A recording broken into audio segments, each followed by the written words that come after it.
Hello YouTube family, કેમ છો? બધા મજામાં. અત્યારે છે ને તો આપણે આવી ગયા છીએ વાડીમાં. વાડીમાં આવ્યા તમને થંબનેલ જોયું છે, ખબર તો હશે કે આપણી ગુલાબડીમાં છે ને કેટલા સમય પછી આજે ગુલાબ આવ્યું છે. પહેલું કેટલા 4 મહિના થઈ જાય છે ગુલાબ જ નહોતું આવ્યું, કેમ કે કોઈ પાણી નહોતું પાતું. હવે ખોળી છે એટલે એક દોઢો અહીંયા આવ્યો છે, એક દોઢો અહીંયા આવ્યો છે, એક દોઢો અહીંયા. કુલ 4-5 દોઢવા આવ્યા છે ને એક આખોડે ગુલાબ અહીંયા ખીલી ગયું છે.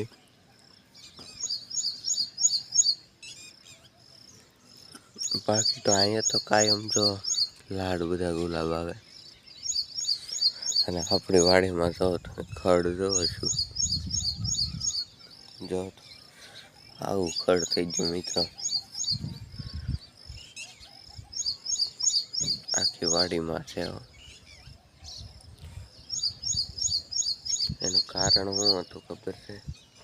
કેમ કે અત્યાર સુધી એક ધારો વરસાદ શરૂ હતો ને, એટલે કાંઈ ભરાય એવું હતું નહીં, એટલે બધે ખડ જામી ગયું જોરદાર. બાકી તો આ ખાલી પડવું છે ને એમાંય ખડ જામી ગયેલું છે. એ જો આ બધી દેખાય ને એમ છે. બાકી તો અત્યારે ચોમાસાનો મસ્ત મજાનો વ્યૂ જો લીલું છમ છે. અત્યારે કંઈક ફરવા જાય ને તો ફોટા પાડવાની મજા આવે, એમાં કંઈ ખોટી વાત નહીં. રીંગણા હુકાવા મળ્યા છે. હુકાન પડી ગયું, ઉપર ને ઉપર હુકી જાય. ઓલું રીંગણું દેખાય નહીં. પછી રીંગણા તો લાટ પડે તો બગડી જાય છે. કેટલાક ખાવા પછી તો ખાઈને થાકી જાય.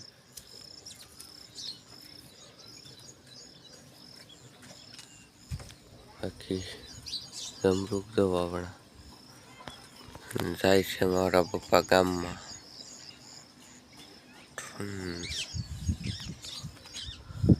હાલો, આ બ્લોગ ગમ્યો હોય તો લાઈક શેર સબસ્ક્રાઈબ કરી દેજો. આપણે નાના નાના બ્લોગ બનાવીએ છીએ, ટાઈમ મળે એટલે જરાક સોવેટ શીરી નાખીએ. બાકી મળીએ નવા બ્લોગમાં.